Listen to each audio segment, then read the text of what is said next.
क्षण आता समीप आलेला आहे आणि बुवांना ऐकण्यासाठी म्हणजे खरोखर तुमच्या सगळ्यांची जी आंतरिक इच्छा आहे आपल्या सगळ्यांची की आम्हाला बुवांना ऐकायचंच आहे आणि त्याशिवाय इथून जायचं नाही. रामरायाला सुद्धा आपली अशी कळव आली आणि सगळ्या ज्या आवश्यक गोष्टी आहेत त्या इथे झाल्या आणि आता बुवांचं कीर्तन आपल्या सगळ्यांना ऐकायचं आहे.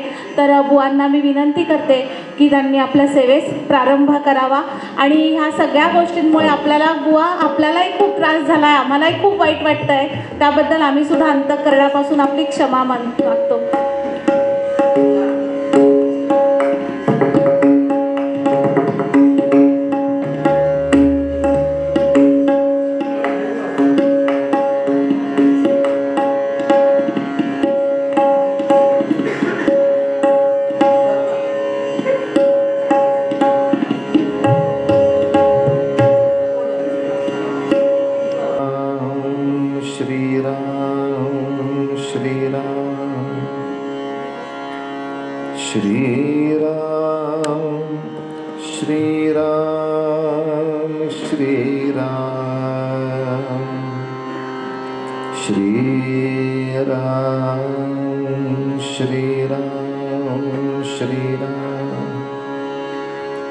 श्रीमन्महागणाधिपतये नमः.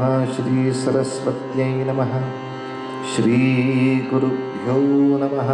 सर्वदेवेभ्यो नमो नमः. वक्रतुंड महाकाय सूर्यकोटिसमप्रभ निर्विघ्नं कुरु मे देव सर्वकार्येषु सर्वदा. गुरुर्ब्रह्मा गुरुर्विष्णुः गुरुर्देवो महेश्वरः गुरु साक्षात् परब्रह्म तस्मै श्री गुरवे नमः. मूकं करोति वाचालं पंगुं लंघयते गिरिं यत्कृपातमहं वन्दे परमानन्दमाधवम्.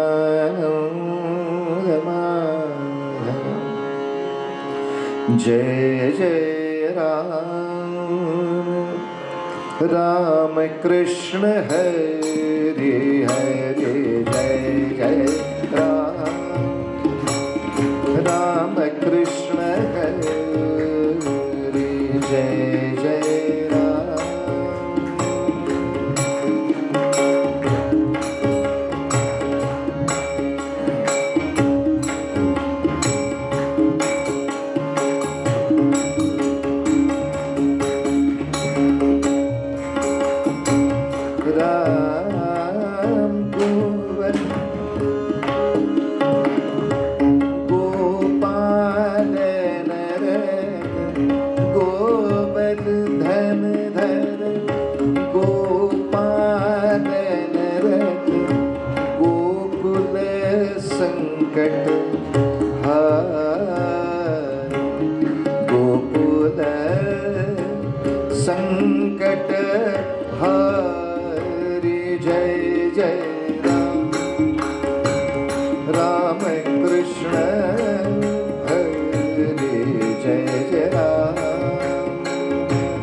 जय जय राम जय जय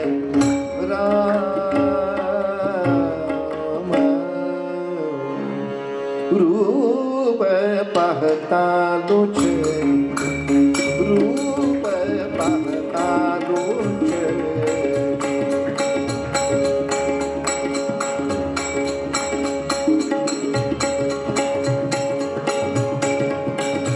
सुख झाले साजणी सुख झाले साजणी तो हा विठ्ठल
महाराज की जय. पुंडलीक वरदा हरी विठ्ठल श्री ज्ञानदेव तुकाराम पंढरीनाथ महाराज की जय. भारत माता की जय. आर्य सनातन वैदिक हिंदू धर्म की जय. छत्रपती शिवाजी महाराज की. धर्मवीर संभाजी महाराज की जय. जय जय रघुवीर समर्थ. जयांचा जनी जन्म नामार्थ झाला. जयाने सदा वासनामात केला. जयांच्या मुखी सर्वदा नाम कीर्ती. नमस्कार द्या ब्रह्मचैतन्य मूर्ती सद्गुरुनाथ महाराज की जय. राम गावा राम ध्यावा राम जीवीचा विसावा. राम गावा राम ध्यावा राम जीवीचा विसावा. राम जीवीचा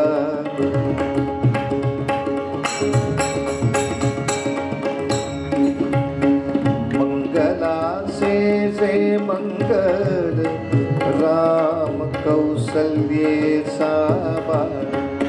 कल्याणाचे जे कल्याण रघुरायाचे गुणगान. राम कैवल्याचा दान. राम कैवल्याचा दान.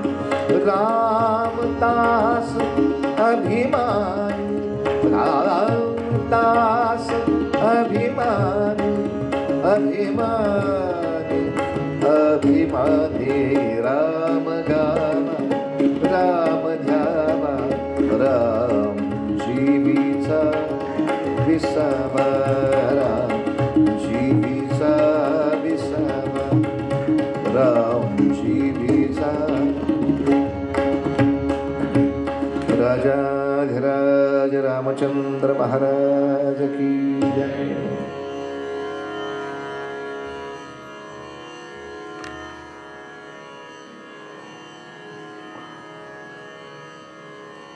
संपूर्ण रामायणामध्ये सगळ्यात अवघड वनवास जर कोणाचा असेल तर फक्त लक्ष्मणाचा.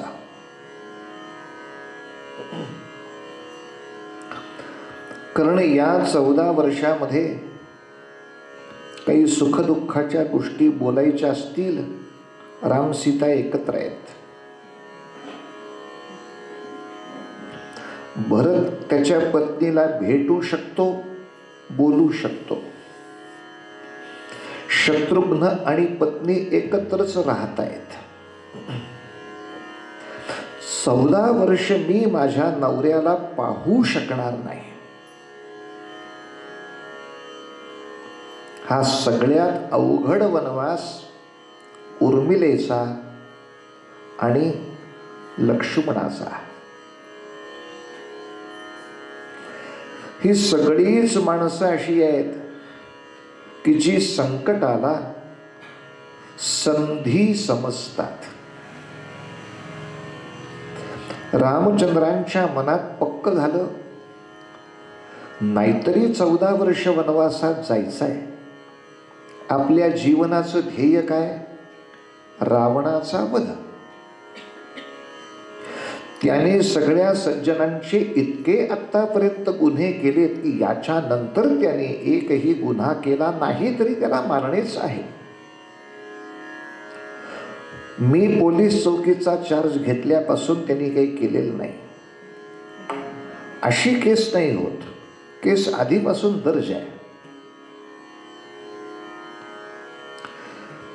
आणि रावणाला जर संपवायचं असेल तर पहिली अट, त्याला सुरक्षा देणारा त्याचा मुलगा संपला पाहिजे.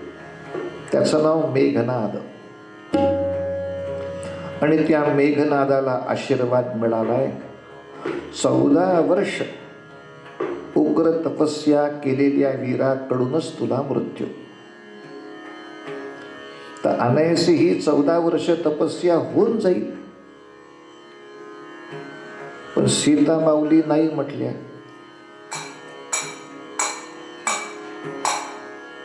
मी येणारच. थांबलं प्रकरण. आता कुणीतरी हे पाळलं पाहिजे. व्रत हे लक्षात आल्यावर ती जबाबदारी लक्ष्मणानं घेतली. रामा, काळजी नको. तुम्ही रावणावर लक्ष ठेवा. मेघनादासाठी जे करायचंय ते मी करतो. जे काही जास्तीचं करायचंय ते मी करतो. जास्त अवघड आहे ते स्वतःला घ्यायचं.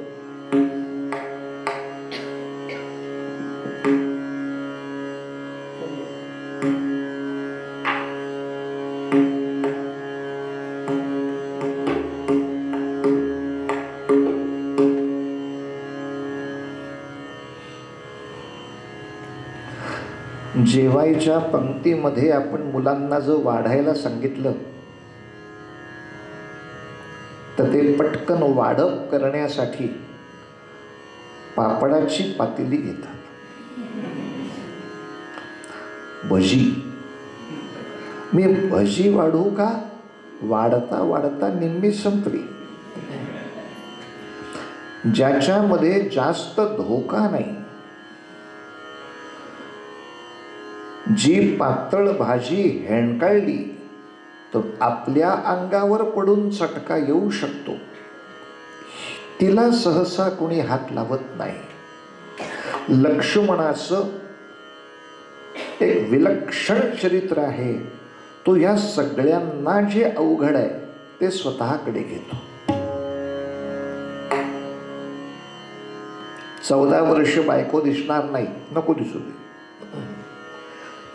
रावण वधाच्या दृष्टीनं व्रत होईल ना, बस. आईचा निरोप घेतला. आता हे प्रकरण खूप मोठं आहे, पण आज कीर्तन बुडायला नको म्हणून आपण कीर्तन आरंभ केलं. तेव्हा ज्याला रिवाजाचं कीर्तन म्हणून म्हणतात तेवढंच आज करायचं. कारण आता जर मी ठरवल्याप्रमाणे संभाजीराजे सुरू केले तर 4 वाजता आपल्याला जाता येईल. तर एवढा त्रास करून घेण्यापेक्षा त्यातला थोडासा भाग एक उपचार म्हणून, कारण अनेकांना ऐकायचं आहे ते पावसामुळे येऊ शकलेलं नाहीत, अनेकांचं नुकसान त्यात होऊन बसतं. असो, आज छोटासा मुद्दा घेऊ. लक्ष्मण किती अवघड.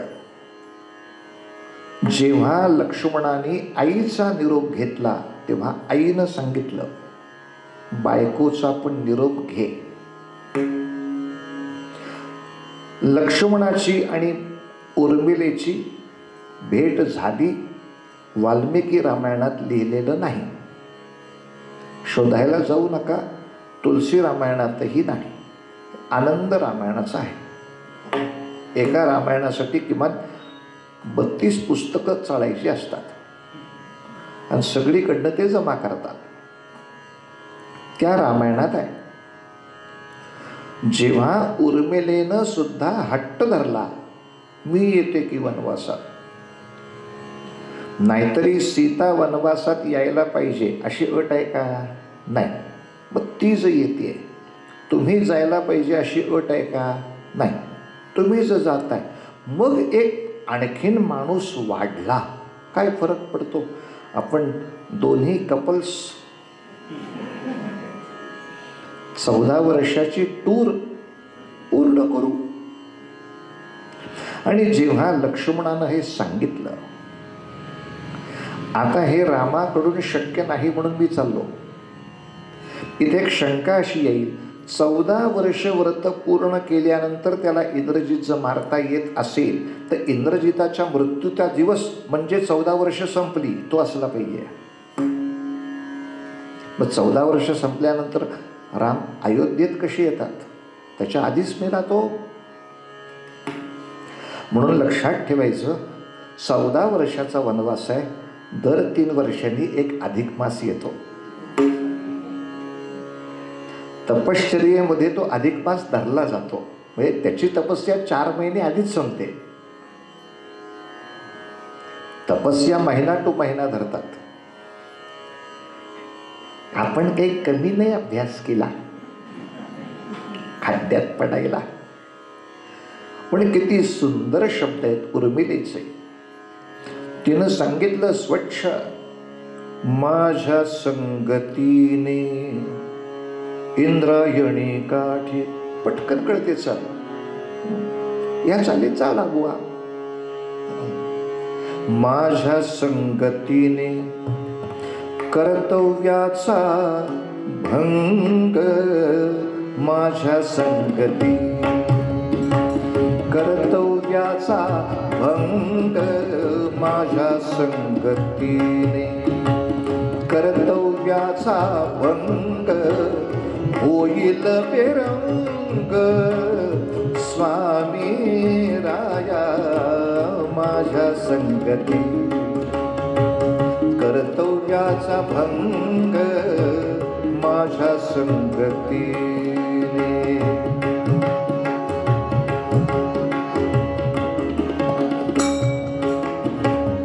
मला विसरोनी वना आनंदाने, मला विसरोनी वना आनंदाने जावे शांत मने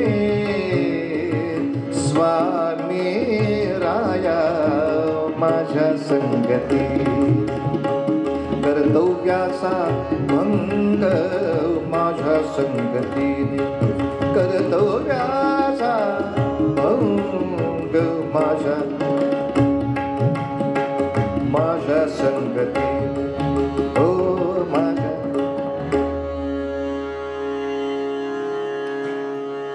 माझ्या संगतीने कर्तव्याचा भंग होईल बेरंग स्वामी राया, मी वाट पाहिल.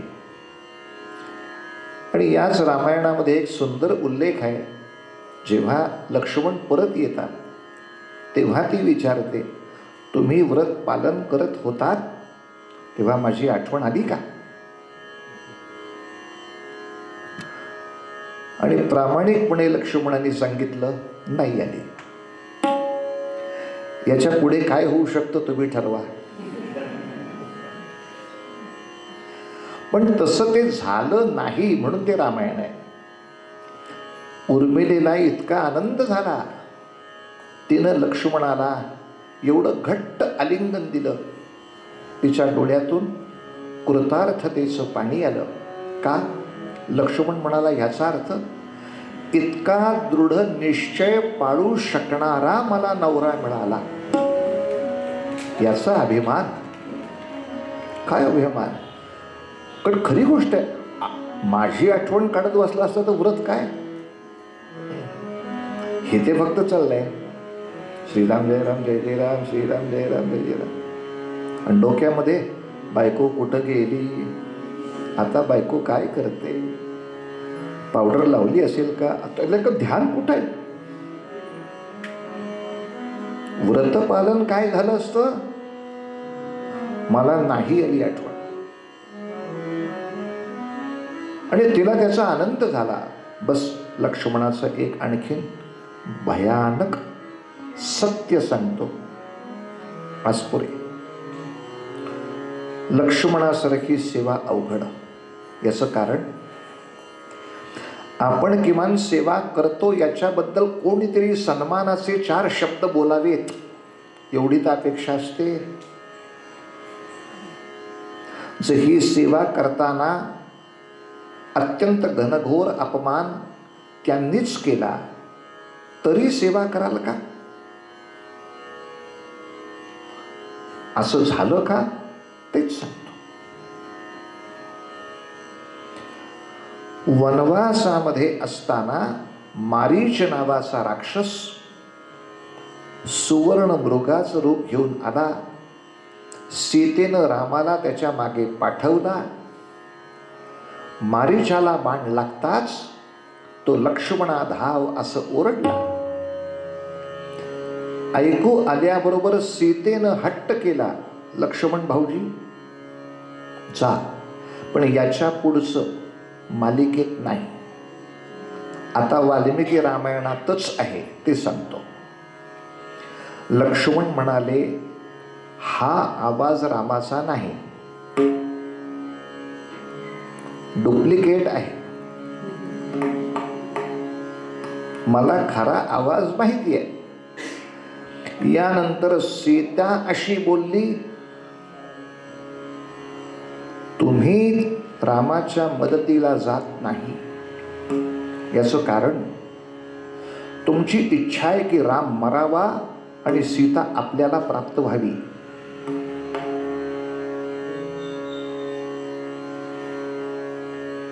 ज्या सीतेला मी आई मानून आलो त्या आईनं माझ्यावर संशय घ्यावा की माझी तिच्यावर वाकडी नजर आहे. काय भयानक आरोप. तुमच्याच मनात आहे की राम इथं मरावा आणि सीता तुम्हाला मिळावी. कोण सहन करेल मला सांगा. इतकं झाल्यानंतरही लक्ष्मणानं ती रेषा मारली. वहिनी किमान हे तरी ओलांडू नको. आपल्याला ज्यांनी इतकी मानहानी केली त्याच्या कल्याणासाठी कोण काम करेल काय? मला बोलतीस मर आता. कोणी केलं असतं? आणि आता लक्ष्मण रामाकडे निघाले, राम परत येत होते, राम रागावले. इकडं कुठं मला वहिनी असं असं बोलली, ती वाटेल ते बोलू दे, ती जागा सोडायची का नाही हे माझ्या आज्ञेशिवाय तुम्ही कसं ठरवता? समजा राम मंदिरावरती जिल्हा कलेक्टरनी पोलीस नेमला पहाऱ्याला, तर मंदिरातली माणसं हा नको म्हणतात म्हणून मी निघून गेलो, असंच पोलिसाला जाता येतं का? काही डिसिप्लिन नावाची वस्तू आहे का नाही जगात? नियुक्त मी केला, मग ती जर रागावली असेल तर तिला आपण दिसत नाही एवढं लांब उभं राहायचं जाऊन, प्रश्न मिटत होता ना, निघून यायचं काय काम होतं? तिला दिसलं नाही की झालं, तुझं वर्किंग चालू राहिलं ना. कल्पना करा, हिथं थांबलं, ही बोलती, इकडं गेलं. एखादा असताना तिरशिंगराव तो म्हणला असता, तू तुझी बायको तुझा वनवास गेला खड्ड्यात, मी चाललो अयोध्येला. कशाला हे तो मरतोय? तुमच्याकडनं साधा सभ्यतेचा शब्द नाही, अवघड इथं आहे ना मला. ज्यांनी माझ्यावर संशय केला, ज्यांनी माझी व्यक्तिशः एवढी निंदा केली, तू रामाचा शत्रूच आहेस.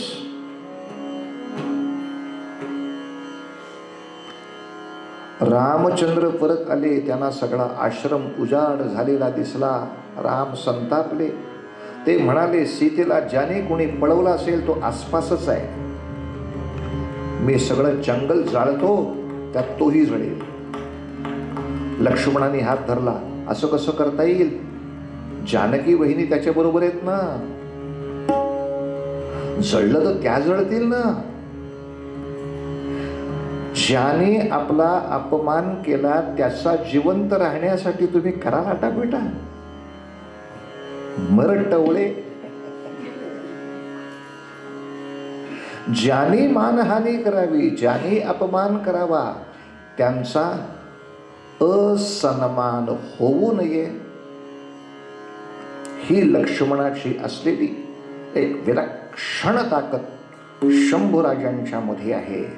ती शंभू चरित्रामध्ये कुठे सापडते हे शोधण्यासाठी राम गावा, राम ध्यावा, राम जीवीचा विसावा.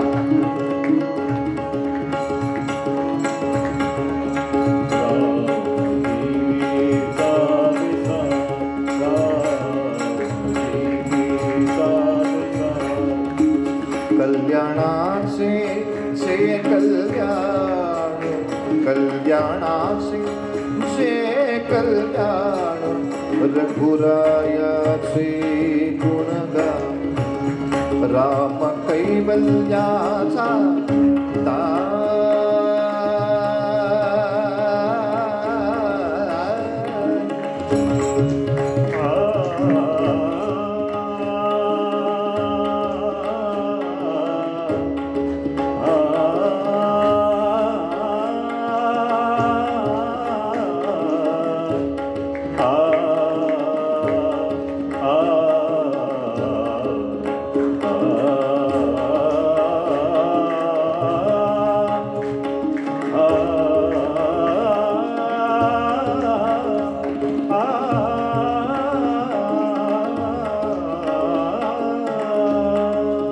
राम कैवल्याचा दान, रामदास अभिमानी, अभिमानी, अभिमानी.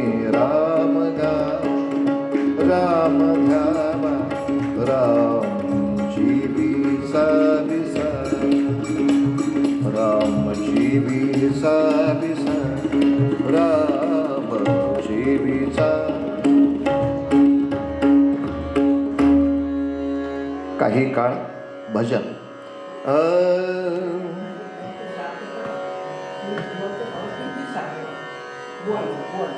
रघुपति राघव राजा राम पतित पावन सीताराम रघुपति राघव राजा राम पतित पावन सीताराम रघुपति राघव राजा राम पतित पावन सीताराम रघुपति राघव राजा राम पतित पावन सीताराम रघुपति राघव राजा राम पतित पावन सीताराम रघुपति राघव राजा राम पतित पावन सीताराम रघुपति राघव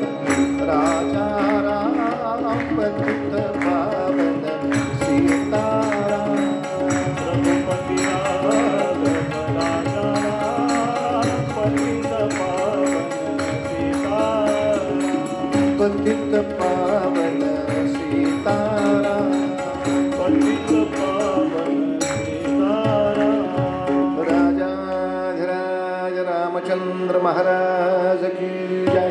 माझ्यानंतर म्हणा हरे राम हरे राम हरे राम राम राम हरे हरे राम राम हरे हरे हरे कृष्ण हरे कृष्ण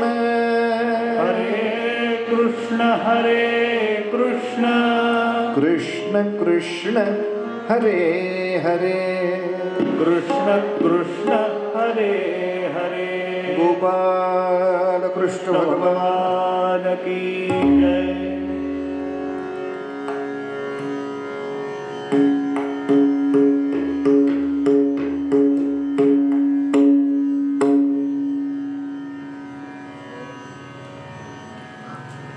आग्र्याच्या नजर कैदेमध्ये अडकल्यानंतर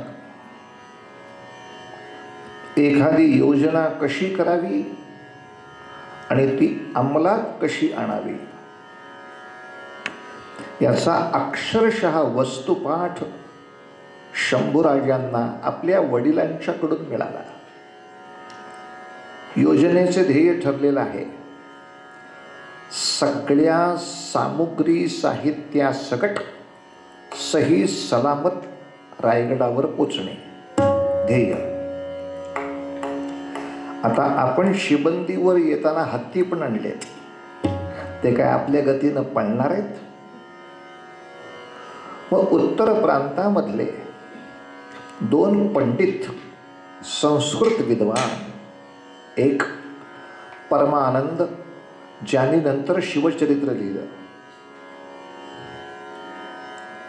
परमानंद, दुसरे कवी कलश म्हणजे शंभूराजांच्या बरोबरचे. त्यांच्या वयामध्ये खूप अंतर आहे, सिनेमात खूप मोठा घोळ झाला. शंभूराजे 9 वर्षाचे आहेत तेव्हा कवी कलश 20 वर्षाचे आहेत. 20च्याही पुढचं वय आहे त्यांचं. या पंडितांना बोलवून शिवाजी राजांनी दान धर्म केल्याचा समारंभ केला. कलश म्हटले, कसलं दान आहे? आमचे सगळे हत्ती आम्ही तुम्हाला दान केले. तो कलश म्हणाला, मला माझी घरची 4 माणसं सांभाळताना मारामार, तुमचे 11 हत्ती घेऊन. त्याला त्याच्याच भाषेत सांगितलं, आपको सौंप दिया है, उनको जगह पे पहुंचाना आपका काम है. अशी गंमत आहे. आता लक्षात आलं, अरे यार रोज खायला कोण घालणार या हत्तींना? 4 एकटे खातील मेले, सगळा खर्च मिळेल. 11च्या 11 हत्ती रायगडला परत गेल्या आणि या दोघांकडे दानपत्र. कस्टममध्ये अडकणार कसा? चालला हत्ती पुढं. हे जवळजवळ मे महिन्याच्या अंती सुटले सुद्धा हत्ती जायला. दुसरं पत्र. बादशाह सलामत, माझी तब्येत खूपच नाजूक आहे.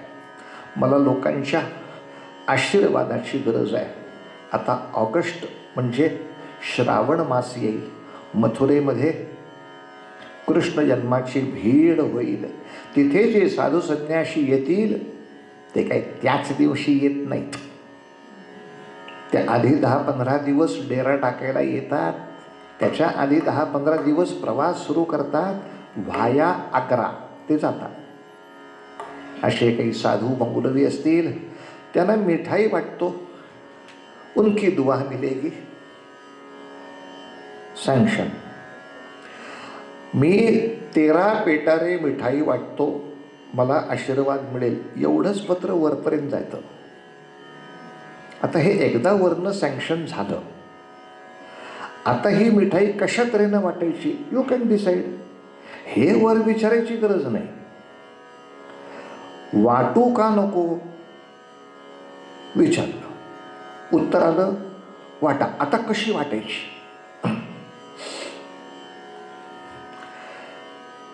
मिठाईवाल्याच्या दुकानातून 13 पेटारे मिठाई भरायची आणि ती 13x2 अशा भोयांनी उचलून तुरुंगात आणायची. मग महाराज त्याच्यावर तुळशीपत्र ठेवून समर्पयामी असं म्हणणार. मग ती चौकात नेऊन, अरे कुठल्याही शेमड्या माणसाला कळेल हा घोळ काय आहे तो. दुकानातनं चौकात का नाही न्यायची अशी कशी चालले. दुकानातनं तुरुंगात आणायची. म्हणजे रोज ते 26 भोई त्यांच्या मागची माणसं मदत करी, पण भोई वाटत नाही, ते फक्त उचलतात. प्रत्येक मेण्या शेजारी असणारा 3-4 माणसं मिठाई वाटणारी, प्रत्येक पेटाऱ्यामागे 6 माणूस हा कंटिन्यू आत बाहेर करणार. एवढ्या सगळ्यांचे चेहरे कोणाच्या काकाला माहिती आहेत. आणि महाराजांचं इथून निघण्यापूर्वीच एक मनामध्ये चित्र होतं, घात होणं स्वाभाविक आहे. सिद्धी जौहरच्या वेळेला एक चांगलं होतं की त्यांनी खरा शिवाजी बघितलाच नव्हता. इथे प्रकरण उलट आहे. ते आधी खरा शिवाजी बघणार आहेत, मग खऱ्या शिवाजीला निघून जाण्यासाठी एक खोटा शिवाजी पाहिजे. तिथे पण आता कोण आणणार? तर आता मात्र निश्चितपणे अट आहे, तो माझ्यासारखा दिसणारा हवा. म्हणून शिवाजी राजांनी इथून आग्र्याकडे प्रस्थान करतानाच हिरोजी फर्जंद नावाचे वीर आपल्याबरोबर नेलेत, जो छत्रपतींचा सावत्र भाऊ आहे. हा शहाजी राजांचाच पुत्र, दासी पुत्र फक्त. त्यामुळे बऱ्यापैकी 95% चेहरा मोरा एक. आतापर्यंतच्या अलीकडे पन्हाळ्याची युद्ध, प्रतापगड, तेव्हा हिरोजी फर्जंदला कधी बरोबर घेतल्याचं आठवत नाही. तेव्हा ही भीती नाही आहे. कल्पना पुढच्या संकटाची आधी येणं आणि त्या दृष्टीनं तयारी असणं. काय राजांचं प्लॅनिंग करायचं मला. किंवा एका पोर्तुगीजांनी पण असं लिहून ठेवलंय की हे जे सगळे गेले यांच्यामध्ये रामजी बाबाचा एक माणूस होता. आता ही नोंद काही आफळेबुवानं केली नाही. एका त्रयस्थ पोर्तुगीज माणसांनी नोंद केली की या सगळ्या सरदारांमध्ये रामजी बाबा म्हणजे रामदास स्वामींचा माणूस. कारण त्याच्या ग्रंथामध्ये त्यांनी अनेक वेळेला रामजी बाबाचा पंथ महाराष्ट्रात खूप आहे. अशा तऱ्हेचे रामदासांचे तिने उल्लेख दिलेत. त्या वाक्याने लक्षात येतो रामजी बाबाचा माणूस का. कारण स्वाभाविक आहे, आग्र्यापासून तुम्हाला जर उलट जायचं असेल आणि जर साधूच्या वेशात जायचं असेल तर दाढी आहे, जटा आहे, भगवी कफनी आहे आणि माणसं घोड्यावरनं चालतायत. ऑब्जेक्शन येईल का नाही? घोड्यावर कसा चालला साधू? पण हे रामदासांच्या शिष्यांच्या बाबतीत ऑब्जेक्शन येत नाही, कारण समर्थाने आपल्या सर्व शिष्यांना उत्तर प्रांतात घोड्यावरनं प्रवास करायला आधीच 10 वर्ष चालू ठेवलेलं आहे. त्यामुळे सगळ्या चेकपोस्टला माहिती आहे जय जय रघुवीर समर्थ एवढं म्हटलं की ओके. कारण ही माणसं नेहमीच जातात घोड्यावरनं. तिसरा माणूस घोड्यावरून आला तर प्रॉब्लेम येईल. बरं, महाराजांनी मार्ग निवडलाय आग्र्यापासून उलट जायचं दिल्लीकडं, मथुरा. कारण मथुरेला जाम गर्दी आहे कृष्णाष्टमीची. त्या गर्दीत तुम्ही कुठेही मिसळता, सापडत नाही. आणि मुळात एक तर्क असा, आग्र्यातून मी पळालो हे जर कळलं, मला कुठे शोधणार तुम्ही? आग्रा ते महाराष्ट्र रस्त्यावर शोधाल म्हणजे खाली जाल, मी वर जातो ना. साधा तर्क बिघडवला होता. मथुरा ते जगन्नाथपुरी म्हणजे तिरका रस्ता घ्यायचा. ओडिसावरनं खाली कर्नाटकात उतरायचं. कर्नाटक टू गोवा टू कोकण रस्ता मुळात तयार करणं. आणि या सगळ्या नॅशनल हायवेवर मठ कोणाचे आहेत?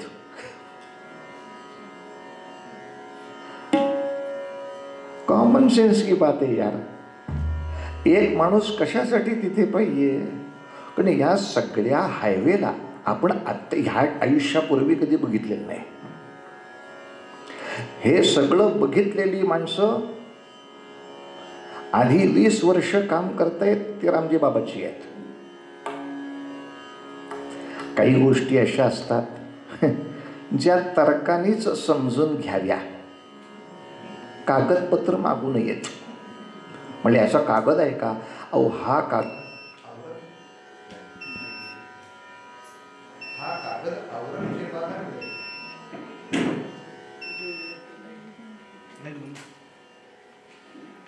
जे पुरावे औरंगजेबालाही मिळून नयेत म्हणून काळजी घेतली, ते पुरावे आपल्याला मिळणार का? या दृष्टीने विचार करता जर बाहेर प्रचंड जमीन ओली दिसली तर आपण तर्क केला पाहिजे की पाऊस पडला होता. तुम्ही जर असं विचारलं की पाऊस पडला होता याचा कागद आहे का, तर त्याला विचारायचं पावसाशिवाय एवढं सगळं ओलं करायचं तुझ्याकडे काही दुसरी सोय आहे? तसं असेल तर सांग बाबा, काहीतरी तर डोकं चालवत जा गेले या सगळ्यांनी. म्हणून तो रामजी बाबाचा माणूस बरोबर घेतला की जो या सगळ्या मठांना कॉन्टेंट करेल. आणि महाराजांनी सुटकेचा दिनांक 17 ऑगस्ट 1666 हा निवडण्याचं कारण सुद्धा शुक्रवार.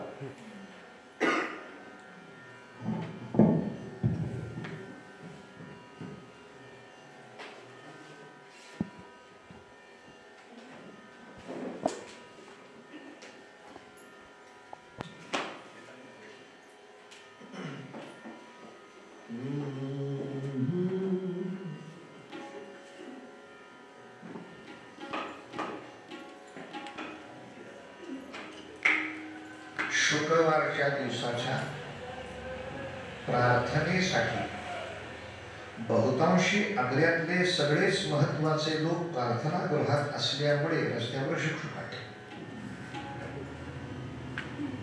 दिवस निवडणे याच्या आधी आणखीन एक पत्र टाकले गेले, ज्या पत्रात प्रार्थना केली की माझ्या सर्व सैनिकांना घरी निघून जायची खूप तीव्र इच्छा झाली आहे, त्यांना परत जाण्याचे परवाने मिळाले.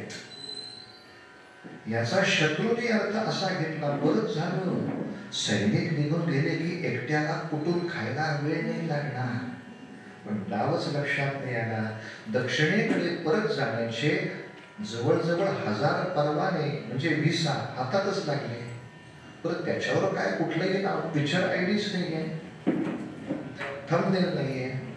तुमचं नाव काय? तानाजी. चला जाऊ दे पुढे गेले. सगळ्या चेकपोस्टवर तुम्ही सुटू शकता.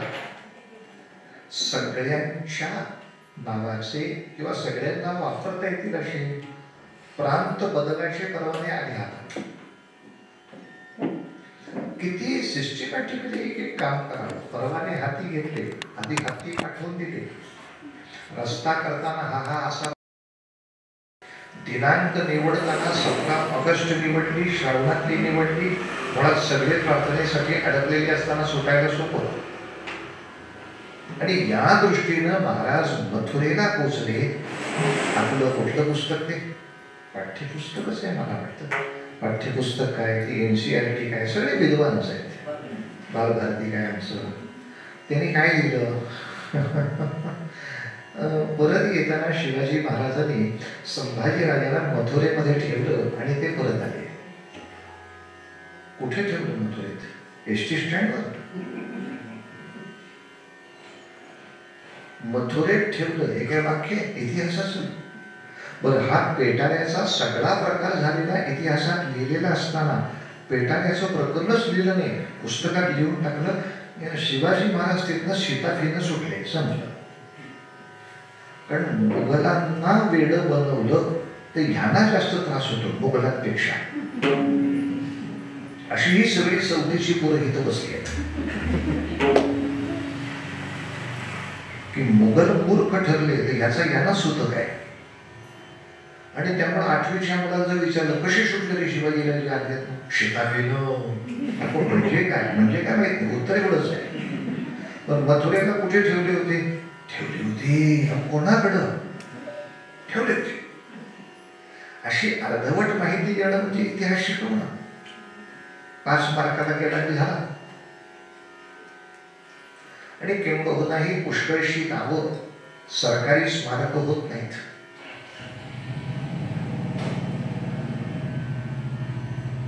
शिवाजी महाराजांच्या अष्टप्रधान मंडळामध्ये जे पुरोबंद, त्यांचा मेवणा काशीला राहत होता, बायकोचा भाऊ. ते काशीला राहत होते. त्यांच्या घरी त्यांना निवासाला ठेवलं. कारण कोणत्याही साधूच्या जथ्याला पकडून त्याची तपासणी करा हे औरंगजेब कोणासाठी सांगेल? ज्या जथ्यात मुलं आहेत त्याची तपासणी करेल. आपल्या जथ्याची सगळ्यात मोठी ओळख संभाजीराजे आपल्या बरोबर आहे. ही ओळख काढली की जथ्था तपासला जाणार नाहीये फारसा. पण यासाठी मथुरेमध्ये त्यांना ठेवणं आणि ते सुद्धा 8-8.5 वर्षाच्या मुलाने हो म्हणणं. म्हणून म्हणलं लक्ष्मणाशी हे नातं जुळतं. सगळ्यात अवघड वनवास त्यांचा आहे. राजांच्या बरोबर जाताना 1500 लोकांची शिबंदी आहे. मथुरेत शंभूराजे एकटे आहेत आणि तेही वयाच्या 8व्या वर्षी 18.5 वर्षी आहेत. आता मुळात हे या त्रिमल नावाच्या माणसाच्या घरातला वाटला पाहिजे. यासाठी पहिलं जर काही काम केलं असेल तर घेरा शेंडी त्या काळातल्या पद्धतीप्रमाणे तर ते सगळ्या गोष्टी शिकले. स्तोत्र, मंत्र, जप. पण मी म्हणत असताना कळायला नको ना की हा या घरातला दिसत नाही, याला काहीच येत नाही मंत्र. मग चित्रावती कशा घालायच्या? तिथे त्यांना खरी संस्कृत भाषेची गोडी लागली आणि ती इतकी लागली की पुढच्या कालखंडात शंभूराजांनी संस्कृतात पत्रव्यवहार केले. त्याने संस्कृतमध्ये लिहिलेली पत्र आहे. किंबहुना राजनीतीवरचा बुधभूषण नावाचा त्यांचा जो ग्रंथ आहे तो अनेक राजनीतीचे संस्कृत ग्रंथ अभ्यासून त्याचं संकलन केलंय. म्हणजे संभाजी महाराजांचं नाव घेतलं की संस्कृतची टिंगल करता येते ही जी काही कल्पना आहे ही म्हणजे बागरूपाचीच आहे. शंभूराजांचं संस्कृत परत प्रेम. शंभूराजांचं राहू दे, शिवछत्रपतींच्या पासून राजाराम महाराजांपर्यंत पुढच्या शाहू महाराजांपर्यंत सगळ्यांनी आपल्या राजमुद्रा संस्कृतातच ठेवल्या. भाषेच्या बाबतीत कोणी सेक्युलर नाही. माझी देववाणी आहे, माझी वेदवाणी आहे, संस्कृतातच. किंबहुना शंभूराजांनी आपल्या पत्नीच्या नावाचाही शिक्का केला होता, तोही संस्कृतच केला. इतकं त्या संस्कृताचं विलक्षण प्रेम मिळालं. अर्थात केलं होतं काय लक्षात घ्या, मथुरेला ह्या द्रिमलांच्या घरी यांना ठेवून राजे साधूच्या वेशामध्ये म्हणजे त्या रामदासी विचित्र वेशामध्ये जेव्हा महाराष्ट्राकडे परत पोचले तेव्हा बातमी अशी उठवली की शंभूराजांचं निधन झालंय. हे गुप्तहेरांना पटलं पाहिजे म्हणून श्राद्ध घातलं. आता रायगडच्या आसपास जे औरंगजेबाचे गुप्तहेर होते त्यांनी बघितलं श्राद्ध झालंय. कोणाचं? संभाजीराजे गेले, त्यांचं श्राद्ध आहे. वाईट झालं, वाईट झालं. त्याने मला गुप्तहेरांकडून वरती बातमी घेतली, शंभूराजे गेलेच आहेत प्रवासात, आलीच नाही आहेत महाराष्ट्रात. औरंगजेबाने सगळ्या चेकपोस्टला आज्ञा सोडल्या. मुलं असलेले जथे पकडा असं मी म्हटलो होतो, पण ज्याला पकडण्यासाठी मी म्हटलो होतो तो आता नाही शिल्लक. आता मुलं असली तरी जथे पकडू नका ही ऑर्डर झाल्यावर शंभूराजे आणलं. यासाठी प्रतापराव गुजर एक तुकडी घेऊन मथुरेत गेले आणि मग यांनी प्रवास करतोय असं दाखवायचं, प्रवासी जथ्था. आणि हे दिसतील एवढ्या अंतरावर सैन्याची तुकडी वाटचाल करणार एका बाजूने. या रस्त्याने हे चालत राहतील, ह्या रस्त्याने कोण केव्हाही गरज लागली की ओरडा, हेच जवळ आहेत. आणि मध्ये एक फार सुंदर कथा सांगतात. एका ठिकाणी का कोणास ठाऊक त्या सैनिकाला थोडी शंका आली, हा यांच्या घरातला वाटत नाही, ह्यांच्या घरातला वाटत नाही. म्हणून त्यांनी फौजदाराला सांगितलं. ते आनंद फौजदारीकडे, एक और लड़का है, मेरा भांजा है, भांजा है, एक थाली में भोजन करके दिखा, एका ताटात जेवण. म्हणजे आमच्याकडे सख्खा मुलगा असला तरी असं जेवण नाही, म्हणजे झाली की एका ताटात जेवण नाही. उष्ट कोणी कोणाचं आमच्याकडे खात नाही.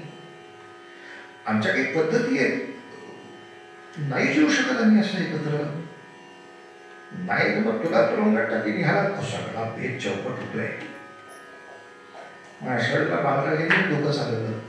मामा काय रे भाषा, केळीचं पान आणा. मामाच्या डोक्यात प्रकाश पडला, कारण केळीचं पान हे असं पान आहे की ज्याला मध्ये टनेल आहे. आणि आपल्याकडची परंपरा अशी, मधनं जर पाण्याची लेप गेली तर ते पान वेगळं हे वेगळं. ते त्या गाढवाला कळत नाही, याचा फायदा आपण नाही घ्यायचा तो पुढे घ्यायचा. काही नाही, मध्ये पाणी टाकलं, वर टनेल ठेवलं, तिकडं दहीभात तिकडं दहीभात. तो उरकून खाल्ला, त्या पोलिसांना मार खाल्ला बातमीला. पण जेव्हा हे सगळे सुखरूप रायगडला पोचले, शिवाजी राजाने तर केवढा सन्मान केला, त्रिपुरांना खूप मोहरा पण दिल्या. पण ते म्हणाले मला काय जे बक्षीस देणार असं त्यातलं निम्म ह्यालाच द्या. हे होते म्हणूनच सरळ आलो. पटकन त्या क्षणाला ती युक्ती सुचणार आणि कपाळावर घाम न येऊ देता पटकन सांगणार. समोर असं काहीतरी तिरशी करावं लागेल, पहिला कपाळाला घाम सुटतो. घाम सुटायची गरजच नाही. राजे इतक्या अप्रतिम पद्धतीनं औरंगजेबाचा अपमान करून गेलेला राजा, आपल्या सगळ्या परिवारासकट, एकाही सैनिकाचा लॉस नाही, सगळा स्कोर पूर्ण केला, एकही रनआउट नाही. तिथं नेलेल्या सगळ्या साधन सामुग्री सकट, म्हणजे काबूल पासून ब्रह्मदेशापर्यंत मुघल साम्राज्याचे जे लोक आले होते ते म्हणायला लागले उगाच घाबरतो आपण औरंगजेबाला, कुठं काय करते ती, त्याच्या नाकासमोर गेला. म्हणजे औरंगजेब म्हणजे काहीतरी कर्तुम अकर्तुम अन्यथा कर्तुम शक्ती आहे, हा फाजील आत्मविश्वास मुघल साम्राज्याचा घालवला. त्या कृतीला किती अर्थ आहे. अर्थात महाराष्ट्रात आल्यानंतर दोनच घटना पुरेशा आहेत, म्हणजे आजच्या लक्ष्मणाशी ती जुळेल. दोन घटना महत्वाच्या अशा. महाराष्ट्रात आल्यानंतर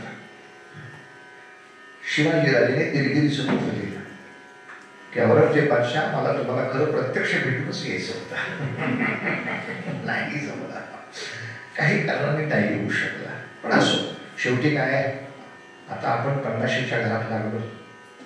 आज न उद्या आपण जाणार, उद्याचं राज्य मुलं करणार आहेत, तेव्हा असं करूया, मी माझा मुलगा पाठवतो, तुम्ही तुमचा मुलगा पाठवा, दोघांना मिळून एक जागीर सांभाळू दे. कार्यानुभव आला पाहिजे पोरांना.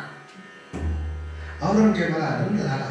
त्याला वाटलं आपलं सर्व गुण संपन्न असलेलं पोर संभाजी राजाला व्यसनी करेल आणि शंभूराजा ताब्यात आला की कामच झालं. म्हणून वऱ्हाड प्रांत या दोघांसाठी दिला होता. शिवाजी महाराजांकडे शंभूराजे तिथे आले, त्यांच्याबरोबर प्रतापरावांची एक सेना होती, त्यांच्याकडनं शहाजादा मुअज्जम नावाचा जो युवराज होता तो आला औरंगजेबाकडनं. तो बराच वयाने मोठा होता. हे वऱ्हाडचं प्रकरण एकच वर्ष टिकलं. जेव्हा औरंगजेबाला समजलं की माझा मुलगा शंभूराजाला व्यसनी करत नाहीये, शंभूराजांच्या मुले माझ्या मुलाला संस्कृत आवडायला लागलाय,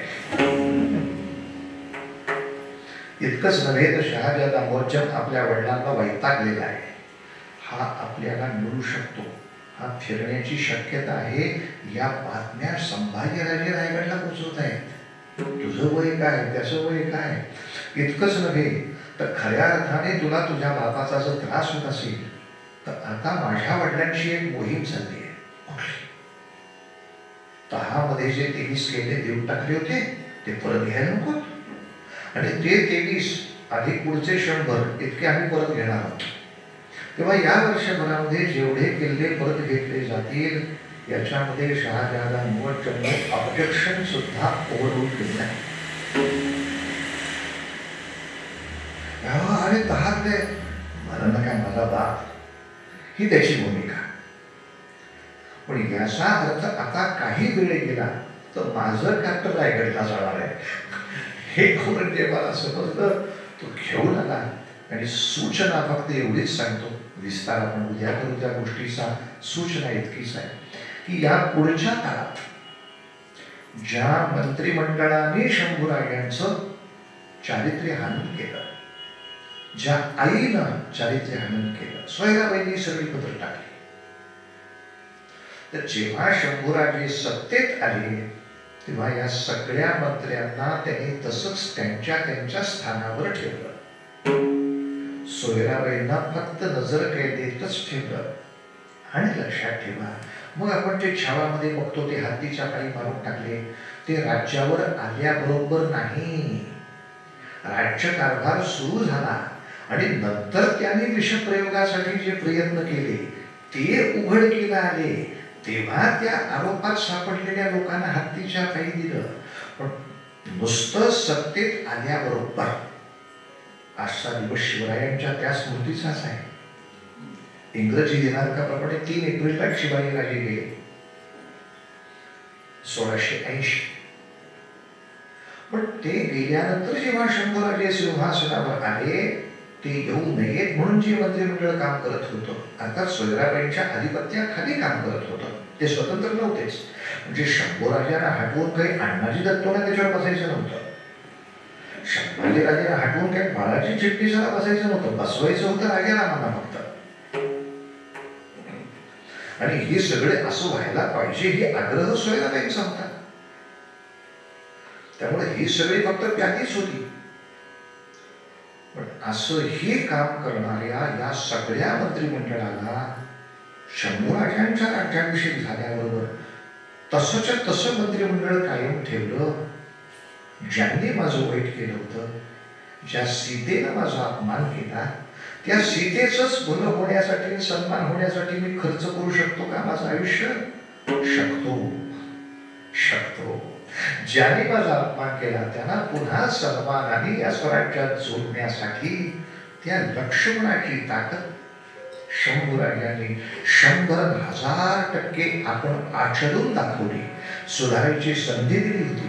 आता त्याच्यानंतर ते सुधारलेच नाहीत, त्याला हत्तीच्या पायी देण्याकडे पर्याय नव्हता. पण ही संधी देणं, न्यायाधीश पदावरचा माणूस मला हटवायला बघत होता, पण मी सत्तेवर आल्यानंतर पुन्हा सर्वोच्च न्यायालयाचा जज तोच ठेवायचा. अण्णाजी दत्त सोयराबाईंच्या बोलण्यावरून मला हटवायला बसले होते. मी सोयराबाईंना फक्त नजर किती टाकले. आता अण्णाजी दत्तोनी मलाही मिळावं इतकी अपेक्षा आहे. पण राज्याच्या अमात्य पदावर तेच ठेवायचे आणि त्याचा सन्मान ठेवायचा. तर रामाचाच काय, लक्ष्मणाच्याही गुणांचा आपल्या शरीरामध्ये परमोत्कर्ष झालेला शंभूराजांनी दाखवला. स्वतःच्या चरित्रामध्ये विस्ताराने आपण संपूर्ण चरित्राचा पाला उद्याच्या कीर्तनामध्ये पूर्ण करू. आजच्या दिवसापुरतं लक्ष्मणाला एक वंदन आणि त्या लक्ष्मणाची शक्ती दाखवणाऱ्या शंभूराजांना दुसरं तितकंच विनम्र वंदन. राम गावा राम राम गावा राम जीविका दिसा राम गावा राम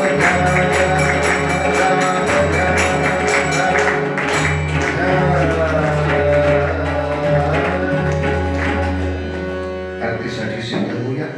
आज शिवरायांची स्मृती असल्यामुळे शिवरायांची आरती म्हणूया आणि आजच्या कीर्तनाला गेला.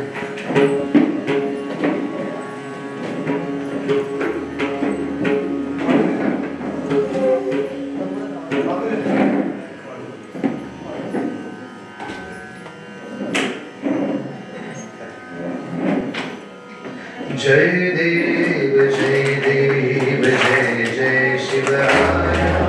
जय देव जय देव जय जय शिवराय. जय जय शिवराय. न्याया अनन्य शरणाया ताराया. जय देव जय देव जय जय शिवराय. जय देव जय देव. देशावर प्रेमांचा धारा आला आला सावध तो शिवधुमाला. सद्गतिता भूमाला ते तुझं हाकेला ते तुझं हाकेला. शंभर बघे तब तुझयटका केला. जय देव जय देव जय जय शिवराय.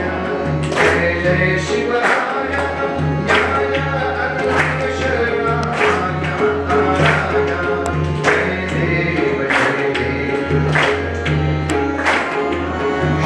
जगदंबाची स्तव शंभाधिक पक्षी दशमुख परमाची श्री रघुवर सौरक्षी.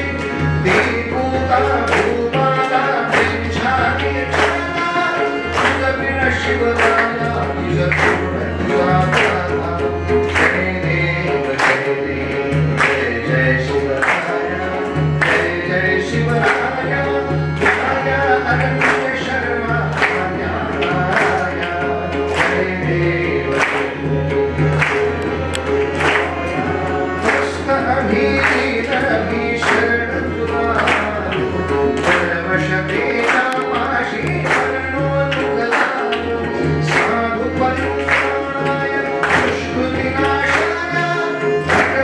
भगवत गीता सार्थक राया.